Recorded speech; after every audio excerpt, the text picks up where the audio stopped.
Vai fazer prova de delegado de polícia, segunda fase, não tem consulta, não tem ideia de que artigos você tem que decorar, memorização do que, afinal, eu vou te ensinar nesse vídeo, tá? E a gente começa aí falando sobre essa dificuldade do aluno realmente de memorizar. São muitos artigos, tem consulta ao vade-mecum, não tem consulta à legislação, essencial para eu pontuar numa prova, o que eu não posso me esquecer, é disso que eu quero falar, tá? Eu não vou ficar falando aqui para você decorar, decora todos os crimes hediondos, que decora isso, os artigos X, Y, Z, das leis tais. Não quero. Eu quero falar os artigos essenciais da sua peça, tá? Da sua peça que não podem faltar para você fazer a segunda fase. Professor, mas é difícil demais decorar. Gente, quem disse que ia ser fácil?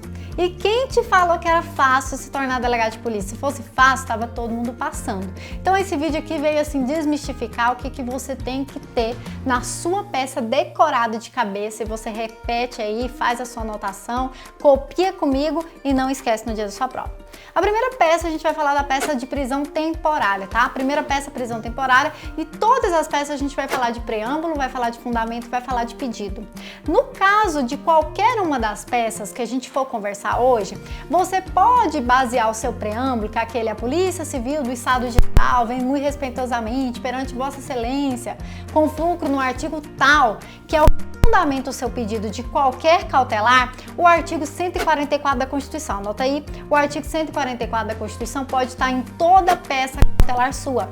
Também pode estar em qualquer peça cautelar sua o artigo 2º, parágrafo 2º da Lei 12.830 de 2013, a Lei de Investigação pelo Delegado de Polícia. Então já decorou? Se você der um branco completamente perdido, lembre-se que o 144 da Constituição pode estar em qualquer peça cautelar, tá? Peça cautelar, entenda, representações de prisão, de sequestro, de busca e apreensão, de interceptação, ok? Não precisa de estar aí, por exemplo, numa portaria, num relatório. E a presença do artigo 2º, parágrafo 2º da Lei 12.830, que fala do poder de requisição do delegado de polícia, beleza? E na temporária, o que eu tenho que saber de cor? A primeira coisa é que no seu preâmbulo, ele vai se dar com base no artigo 2º da Lei 7960 de 89. Anota aí.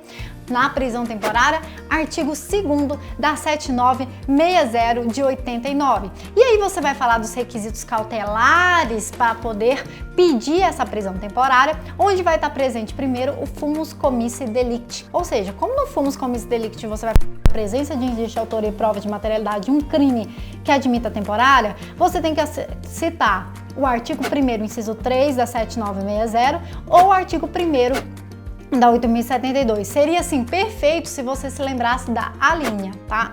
Mas eu não vou exigir de você, se você pelo menos lembrar disso aí, tá bom. E ali no com libertatis, você vai ter que olhar o artigo 1º, ou o inciso 1 ou o inciso 2 para citar na sua temporária. O inciso 1, quando há imprescindibilidade para a investigação, e o inciso 2, quando tiver insuficiência de endereço de identidade ou de endereço de moradia, tá? Então, tem que ter o artigo 1º, inciso 3, ou artigo 1º da 8.072 no fumus comissi, e no periculum libertatis, o artigo 1º, inciso 1 ou 2, beleza? Nos requisitos de admissibilidade, você vai falar sobre a possibilidade de uma prisão temporária, tem que falar do não cabimento de medidas diversas da prisão, e aí é importante você citar o artigo 311 do Código de Processo Penal, tá bom?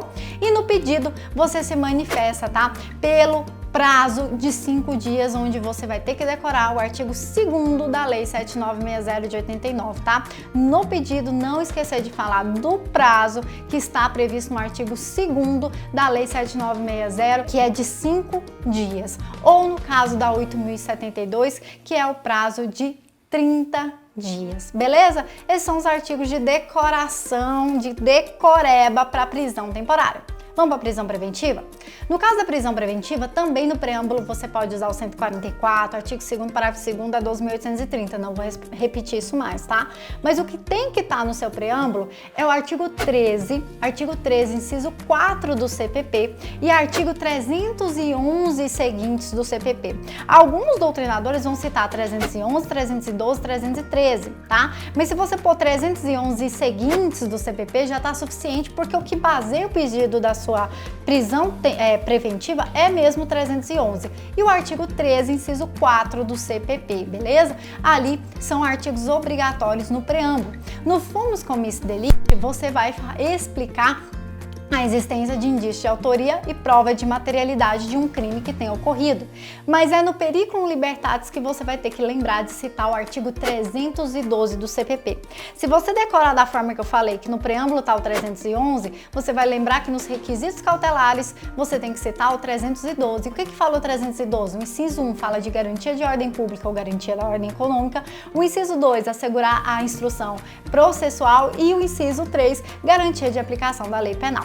Então tem que saber 312, inciso 1, 2 ou 3, em qual que você vai basear o seu periculum libertatis.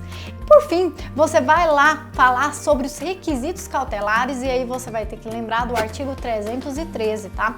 Nos requisitos de admissibilidade, me desculpa, na preventiva, você vai aí falar dos requisitos de admissibilidade que estão no artigo 313, lembra dele? O inciso 1 vai falar que cabe a preventiva naqueles crimes punidos com pena máxima superior a 4 anos dolosos superiores a 4 anos. No inciso 2, fala sobre ter sido reincidente em crime doloso. No inciso 3, você tem a questão da envolvência em doméstica e você quer assegurar as medidas protetivas, tá? E também no próximo parágrafo você pode falar ainda sobre a possibilidade da prisão preventiva ocorrer quando o agente não fornece elementos que garantem a sua identificação.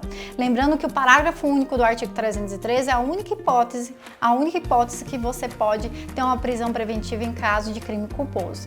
Então você decora preâmbulo 311, 312 lá no periculum libertatis, 1, garantia da ordem pública e econômica, 2, instrução processual, 3, garantia da aplicação da lei penal, vem pro requisitos de admissibilidade 313, 1, doloso 4 anos, 2, reincidente crime doloso, 3, questão da Maria da Penha e por fim o parágrafo único falando sobre não ter a identificação desse sujeito, beleza? Não vai falar do não cabimento de medidas diversas da prisão, falando do 310, 311 do Código de Processo Penal e no pedido, simplesmente como não tem prazo, não tem nenhum decoreba, você cita de novo 311, 312 e 313 do Código de Processo Penal, beleza?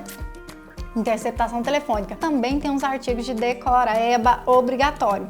O seu preâmbulo, a sua fundamentação legal, a pessoa pode citar lá 12.830, pode citar, mas o que você não pode esquecer é de citar o artigo 3º, inciso 1 da Lei 9296, que é o que vai basear e fundamentar o seu pedido de interceptação telefônica. De novo, artigo 3º, inciso 1 da Lei 9296 de 96, que é o que baseia o seu pedido de interceptação telefônica. Já nos fundamentos, no fumus commissi delicti, onde você vai falar da existência de indício de autoria e materialidade de crime punido pelo menos com reclusão, você tem que citar o artigo 2º, inciso 1 e inciso 3. E quanto ao periculum in mora, no caso da interceptação telefônica, a indispensabilidade está com base na não possibilidade de produção dessa prova por outro meio, que está no artigo 2º, inciso 2 da 9296.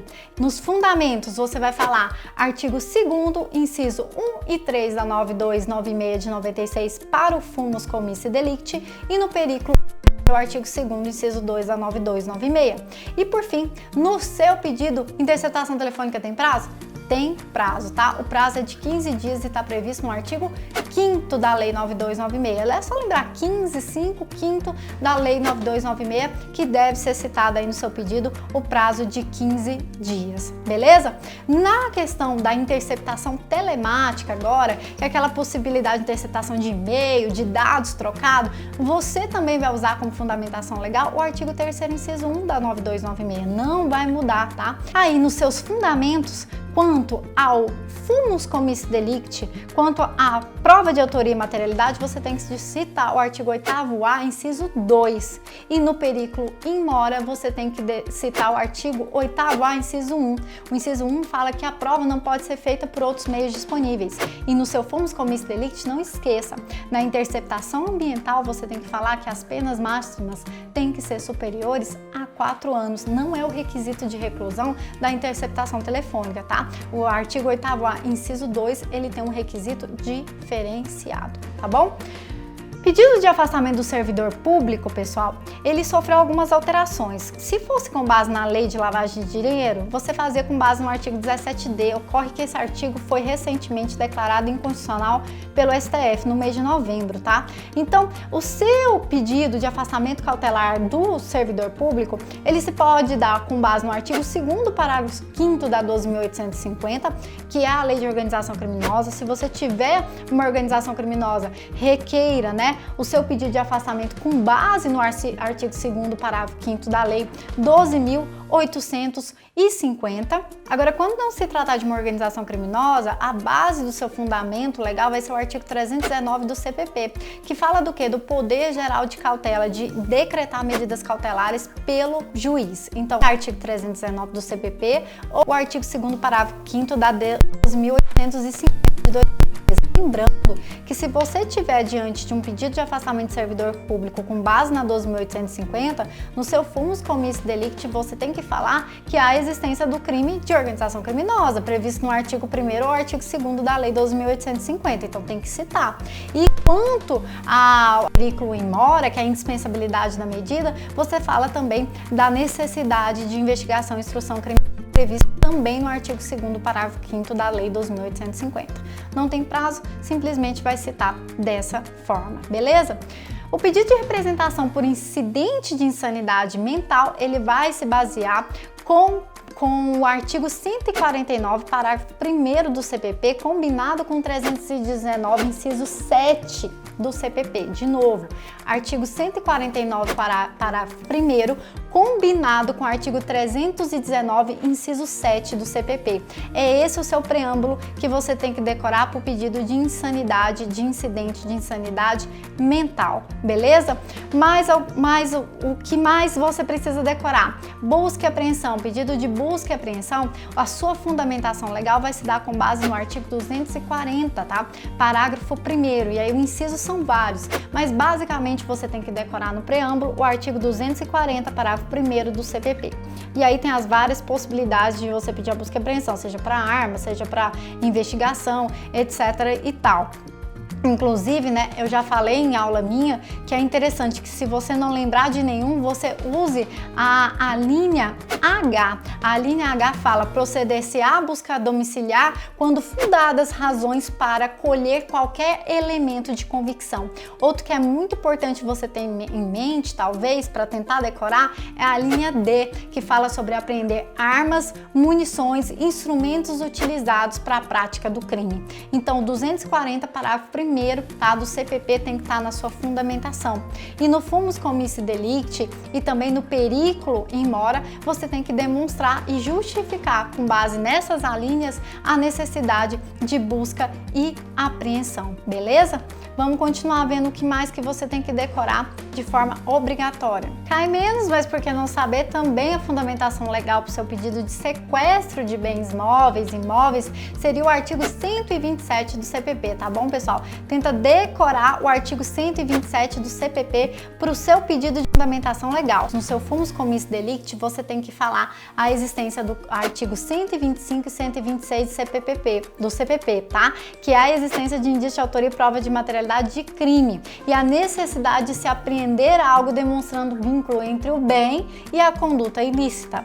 No seu periculo in mora, eu diria que você deveria dizer sobre a efetividade, a necessidade prevista no artigo 91, inciso 1 e 2b, segunda parte, e a linha D também do CPP. Então, basicamente, se você citar o artigo 91, inciso 1 e 2, já é suficiente no seu periculo in mora, que é a possibilidade de perecimento do bem, tá? E você tem que, nos seus pedidos, fazer o pedido de inscrição do registro de imóveis do bem sequestrado nos termos do artigo 128 do CPP, tá bom? Então, são esses artigos 127 do CPP, nos fundamentos 125, 126 e 91, e no seu pedido o artigo 128 do CPP, beleza? A peça agora é infiltração de agentes. Qual que é o preâmbulo, qual que é o fundamento que você tem que decorar? Artigo 10 da Lei 12.850 de 2013. Tem que saber que é no artigo 10 da Lei 12.850 de 2013.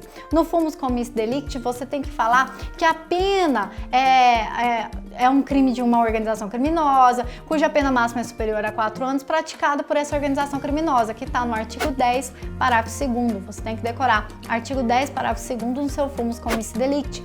No periculum in mora, você tem que falar da indispensabilidade, da necessidade da efetiva medida e da sigilosidade dessa medida, ok?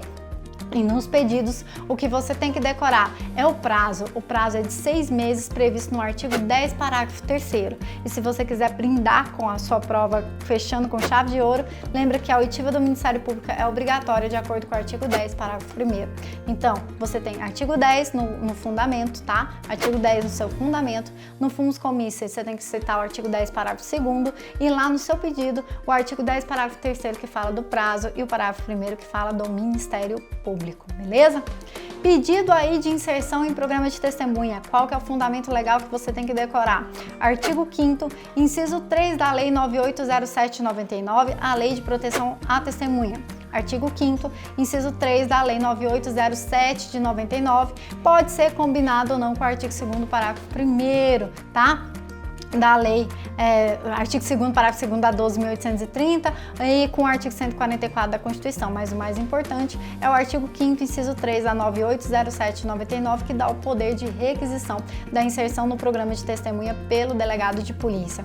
Lembre-se que no fumus commissi delicti você tem que citar que a pessoa está sendo coagida, ameaçada por ter sido vítima, por ter sido testemunha de um crime com base no artigo 1º da lei, tá? No fundamento, artigo 5º.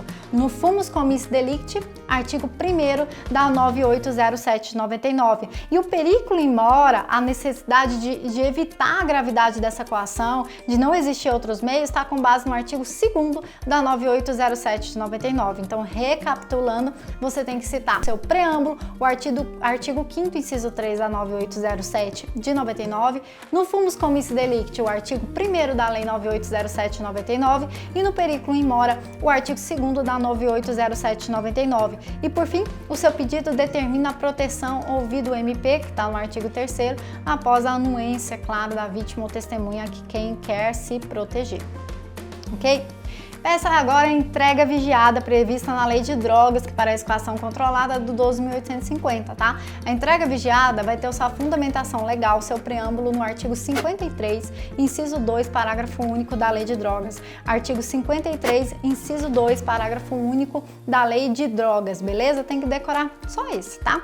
Aí, repetindo, artigo 53, parágrafo único, inciso 2 da Lei 11.343 de 2006. Então essas são os principais artigos das principais peças que podem cair na sua prova. Eu sei que é difícil, mas se você quiser se tornar delegado de polícia, decore isso aí que vai fazer a diferença na sua pontuação e vai valer ponto sim. As provas pontuam sim saber esses artigos de cor. Espero ter ajudado!